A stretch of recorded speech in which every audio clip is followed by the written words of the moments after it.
네, 칠칙 그 손까지를 다 했죠.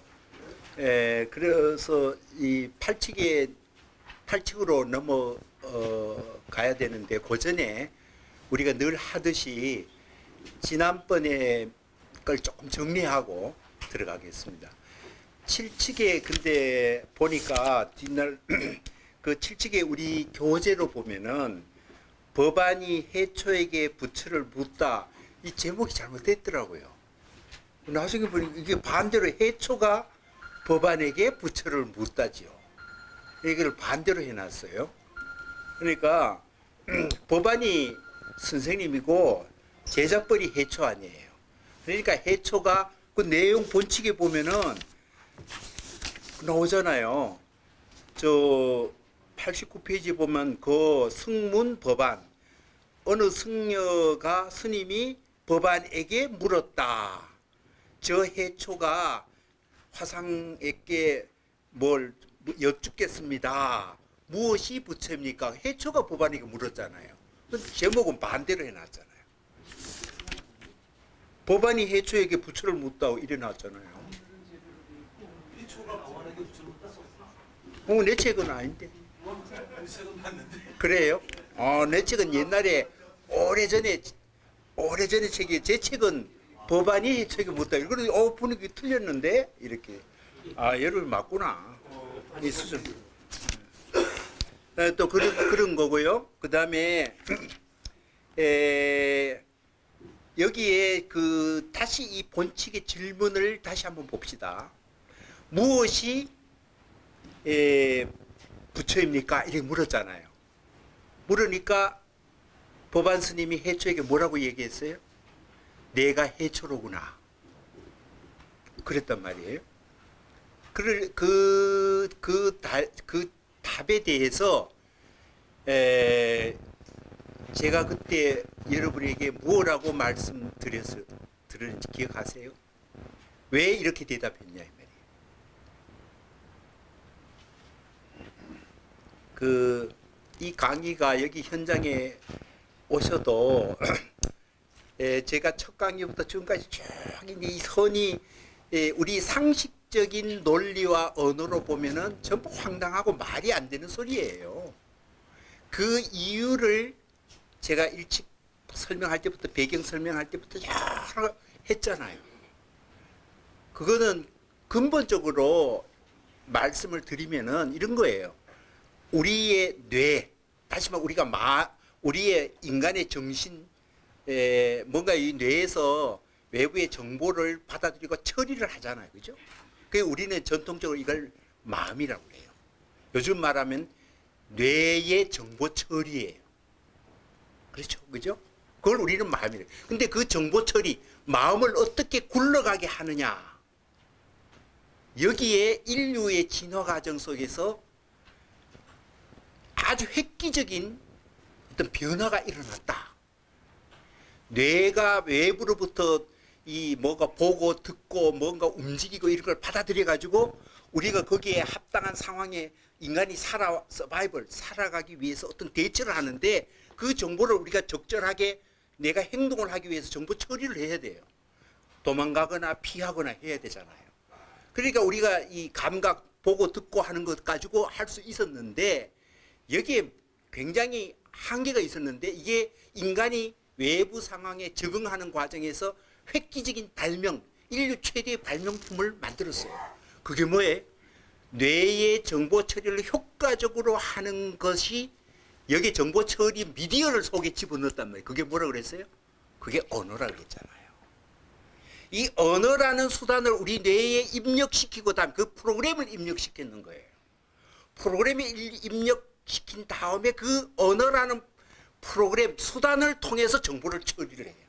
그러면 그 전에 없던 단계하고 언어라는 수단을 집어넣어서 정보 처리한 거하고는 차원이 달라요.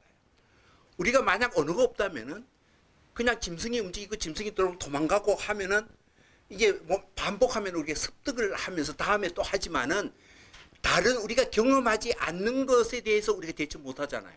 근데 이 마을에 어떤 사람이 이럴 때는 이렇게 하더라 하는 거를 경험하지 않고도 언어라는 것으로 전해지면은 그거는 내가 경험의 또 다른 대처 능력이 언어라는 수단을 통해서 남의 경험을 이전받잖아요. 그죠? 그리고 내가 과거에 경험했던 것을 굉장히 효율적으로 정보 처리해가 태그 붙여서 정보를 축적할 수 있어요.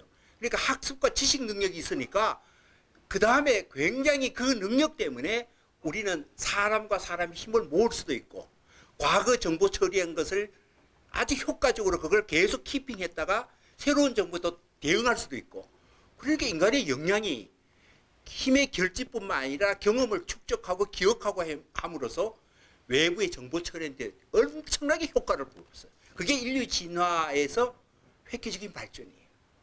근데 그게 그러니까 여러분들이 이제 우리가 생각하기에 뭐 당연한 얘기를 왜 저렇게 어렵게 하냐 이렇게 생각할 수 있어요. 근데 여러분들이 그 당연하다고 생각하는 게 잘못된 거예요. 우리는 누구나 다 지금 너무나 자연스럽게 언어를 사용해서 정보를 처리하니까 이건 마치 내 몸에 내가 태어날 때부터 가는 것처럼 너무나 자연스러우니까 거기에 아무 의문을 제기하지 않아요. 그러니까 우리의 뇌의 정보 처리는 오로지 언어라는 수단에 의해서만 전부 정보 처리하니까 그 이외의 방법을 다 커팅해가 몰라요. 나머지 능력에 대해서 없어져 버리는 거예요. 그러니까 언어에 의해서 정보 처리. 그게 우리 생각과 개념과 사고예요. 언어 없이 여러분이 사고가 가능합니까? 거의 불가능해요. 근데 사람들은 내 몸에 익혀가지고 언어를 워낙 자연스럽게 쓰다 보니까 우리는 어떻게 생각하면 이거 당연한 건데? 당연하지 않아요. 언어가 민족마다 언어가 얼마나 다르나요? 영어도 다르고 우리도 다르고 일본어도 다르고 중국어도 다르잖아요. 프로그램이 달라요. 사실 거기에서 행동하고 뭐 이렇게 하는 우리 정보 처리가 사실 차이가 나는 거예요. 더구나 우리 언어도 아기가 금방 나면은 언어가 없으면 대화가 안 되잖아요.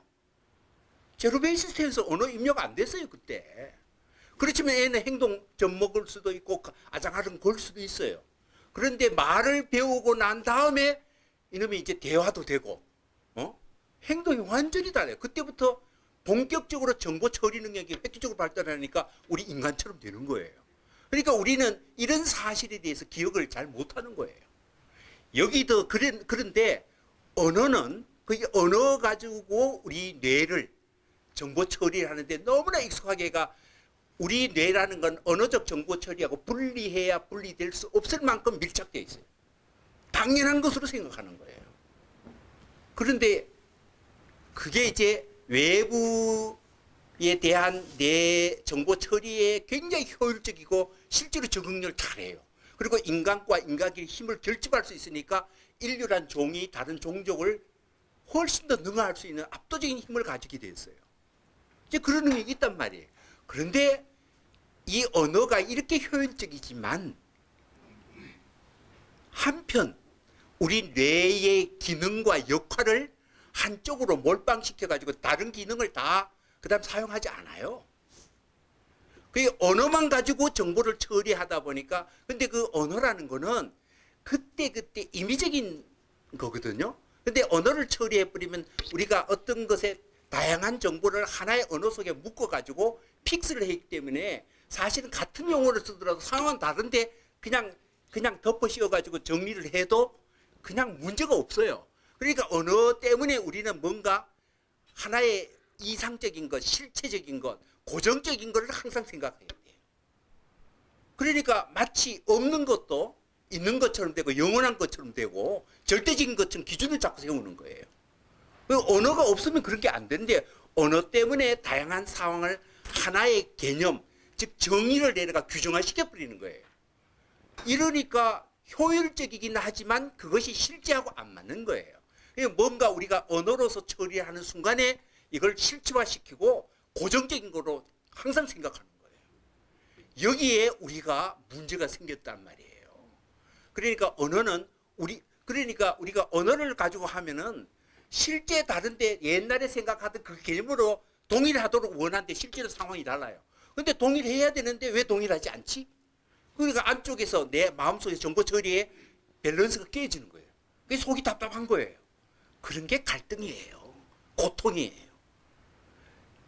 그러니까 언어로 다양한 상황을 하나로 픽스했는데 또 다른 상황에 보면 그 용어를 사용하면 대체하면 효율적이지만 약간의 차이에도 효율이 훨씬 좋아요. 그렇지만 내부적으로 거기는 이미 밸런스가 깨지는 거예요. 그 개념이 현재 상황에 안 맞아요. 그런데 처리는 좋은데 내부적으로 정보 처리의 불균형 때문에 우리 내부적 혼란과 갈등을 일으켜요. 그게 우리 내부로 항상 정신적으로 갈등과 고통과 이런 것들을 내부적으로 계속 만들어낸다는 거예요. 그런데 그러니까 뭐냐면 언어를 가지고 계속 변화한 상황을 어떤 고정된 규정으로 자꾸 우리는 규정을 하려고 그러는 데서 문제가 발생하는 거예요. 내부적으로. 인간 정신이 내부적으로. 그러니까 그런 문제를 항상 외부적인 데 문제 있는 것처럼 우리가 생각하는 거예요. 사실은 언어가 효율적으로 임의적으로 만든 건데 그 언어적 정보 처리 때문에 우리는 상황을 전부 고정화시키는 거예요. 여기 내부적 갈등이 계속 발생하는 거예요. 우리 고통은 바로 언어 처리 때문에 내부적 정보 처리의 언밸런스, 불균형 상태를 지속적으로 우리는 감당할 수밖에 없어요. 그것이 우리에게는 고통이라는 거예요. 그래서 그냥 임의적으로 처리하고 그냥 버리고 또 재규정한다는 것에 대해서 우리는 용납해요. 옛날에 그랬으니까 지금도 그랬다. 내가 이렇게 생각하니까 너는 왜 그렇게 생각하지? 전부 일치시켜서 내 생각대로 규정하는 대로 돼야 된다고 우리가 보는 거예요. 그거 안 그렇죠, 현실은. 그러니까 결국은 외부의 문제가 아니고 사실은 내부의 정보 처리의 갈등의 문제가 내 안에 존재하는 거예요. 그러니까 이 문제를 해결해야 우리가 삶이 정신적으로 건강하고 평화롭고 안전한 건데 우리는 그걸 자꾸 외부적인 문제로 그냥 핑계를 대는 거죠. 언어가 바로 문제. 그래서 처음에 언어라는 거는 독소이자 일종의 우리가 외부의 상응에 대한 굉장히 효율적인 수단이자 또는 내부적으로는 정신적 갈등을 유발하는 독소적인 이중적인 그런 역할을 한다. 그런 말을 처음부터 했잖아요. 그죠? 그래서 이게 언어가 쓰기는 쓰고 효율적이지만 언어에 너무 목매지 말라.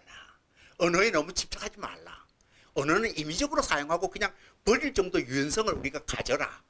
항상 그랬는데 워낙 우리의 사고 운영 정보 처리 과정이 언어에 너무나 이렇게 딱 묶여서 하니까 이걸 분리를 안 하려고 그래요.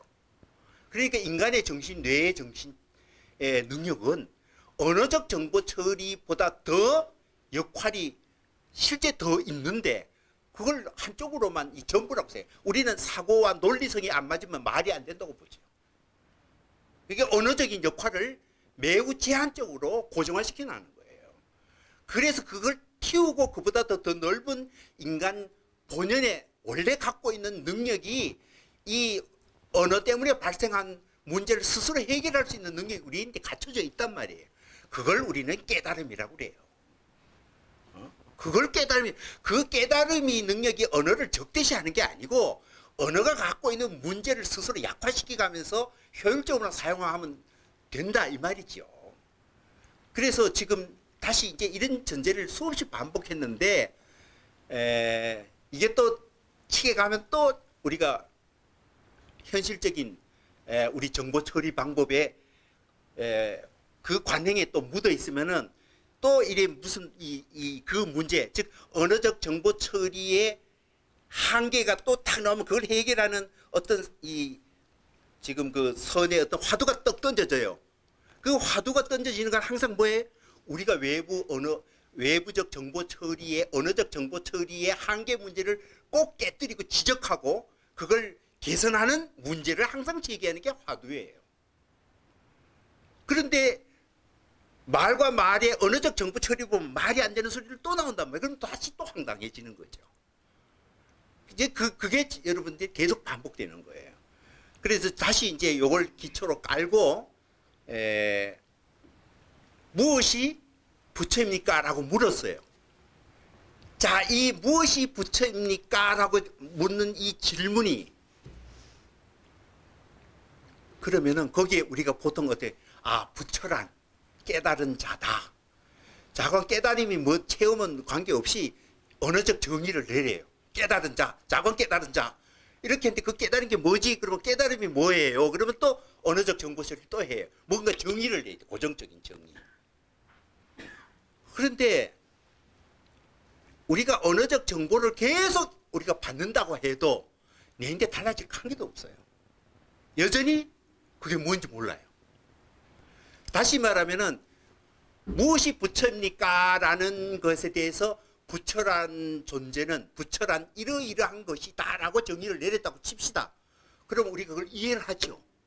그 이해하는 거는 또 다른 정보가 들어오는 거예요. 그냥 또 다른 규정만 들어오는 거예요. 그러나 내인데 갈등은 아무 해결이 안 돼요. 그냥 정보가 하나 더 붙었을 뿐이지. 그래서 선은 누구의 어떤 생각이 이 사람은 이렇게 생각하고 저 사람은 저렇게 생각하고 이런 걸 다 모아가지고 가장 보편적인 걸 언어적 규정을 딱 하면은 그거는 언어적 정의예요. 지식 하나의 지식이란 말이에요. 그 지식을 내인데 받았다 해봐야 내 정보 처리에 지식만 하나 더 플러스 됐지 내가 실제로 내 정보 처리의 문제점을 해결하는 데는 아무런 도움이 안 돼요. 결국은 언어적인 질문을 하고 거기에 지식으로서 정의 내리는 정보를 받아봐야 이 언어적 정보 처리의 문제점을 해결하는 데는 하나도 도움이 안 된단 말이에요. 그러니까 언어적인 질문, 언어적인 것으로 정의 내리는 지식의 질문을 지금 이 사람이 던진 거예요. 해초 그렇게 던졌잖아요. 던졌으니까 그 질문의 방식이 네가 뇌에서 정보 처리하는데 이미 그런 방식으로 하면 너는 해결 안 된다는 거예요. 그러면은 그런 질문 방식으로서 지식을 입력하는 그 지식을 깰 수밖에 없죠. 그러니까 선사는 너의 세상에 어떤 부처가 뭐지? 하나의 지식으로 받아들이려고 지금 질문을 던졌어요. 근데 그 지식이 아무리 정의를 내려봐야 네가 세상을 정보 처리하는데 아무런 도움이 안 된다. 그러니까 질문의 방식을 바꾸는 방법. 그래서 제가 전번에 질문, 즉 정보 처리에는 사고 방식 자체가 잘못됐다는 걸 언어적 정보 처리를 하니까. 그래서 그 질문을 어떻게 잘못됐다는 걸 질문에 무력화라는 말을 제가 썼어요. 그 답이 그럼 뭐 어떻게 해? 또 이거는 이러니까 논리적으로 설명은 동일해요. 그러니까 여기서 그거를 남의 마음속에 프레임이 언어적 정보 처리 되어 있는데 이 아무리 스승이라도 네가 요거 잘못됐다니까 지시를 하고 논리적으로 설명해봐야 또 지식으로 받아들여요.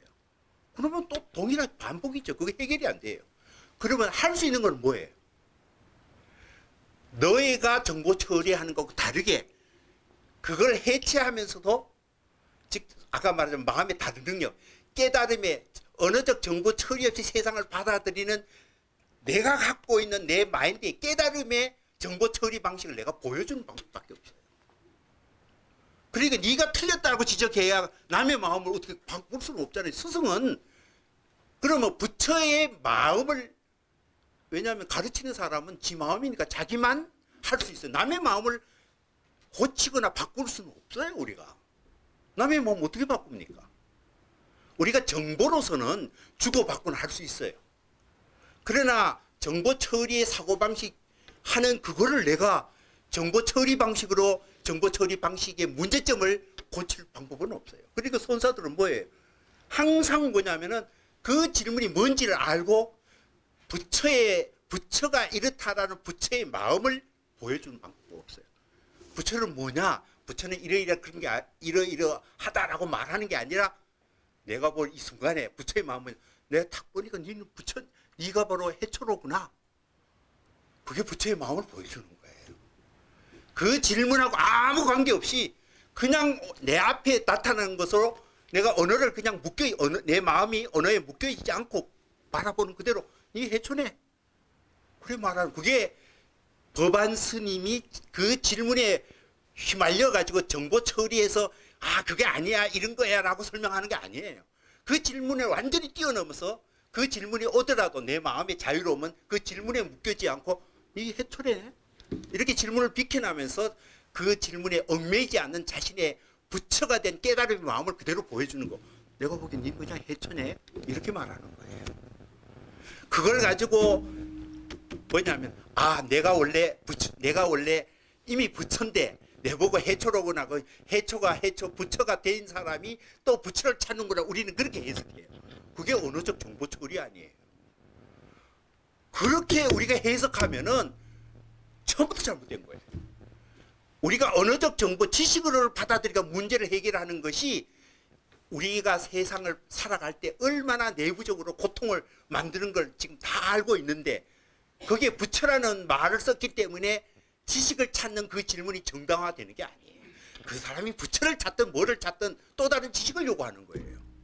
그러면 그건 바꿔줘야죠.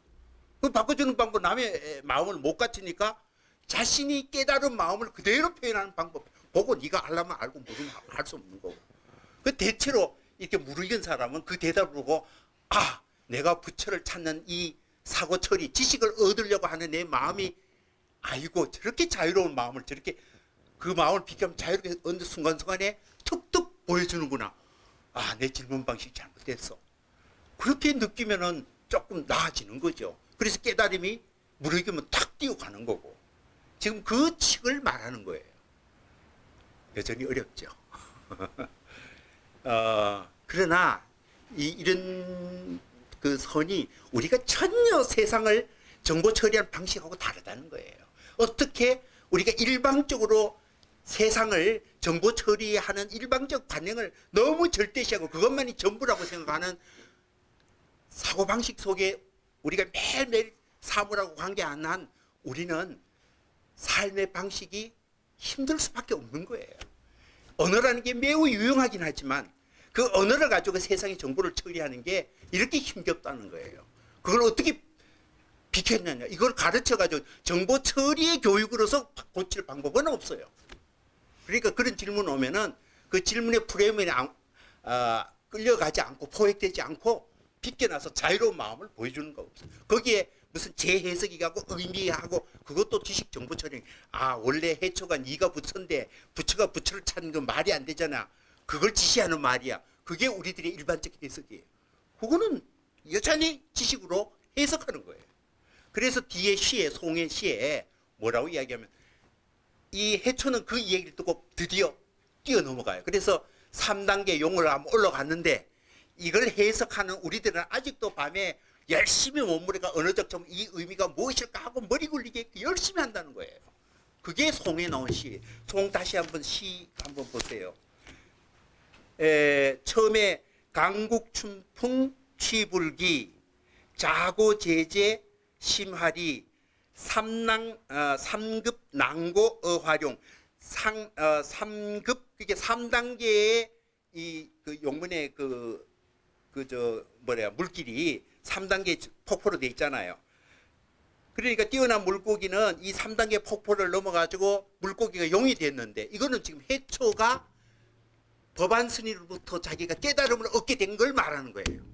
그런데 그걸 우리가 받아들이고 해석한 우리들은 밤새도록 연못물을 그냥 퍼가 이게 무슨 의미일까 무슨 지식 노름이나 하고 있고 마치 이 지적인 이해를 하면은 우리도 깨달음의 길로 갈 수 있다라고 착각한다. 그 시를 마지막에 이렇게 해놨는 거죠. 지난번에 이제 요걸 이렇게 정의를 하겠습니다. 초장부터 이렇게 흥분을 했네요. 자, 다음 칙으로 넘어가겠습니다.